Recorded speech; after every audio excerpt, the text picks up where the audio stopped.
சங்கத்தில் பாடாத கவிதை அங்கத்தில் யார் தந்தது?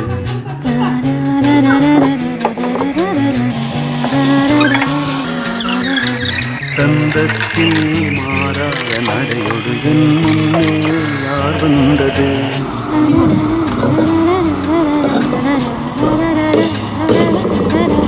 சங்கத்தில் பாடாத கவிதை அங்கத்தில் யார் தந்தது?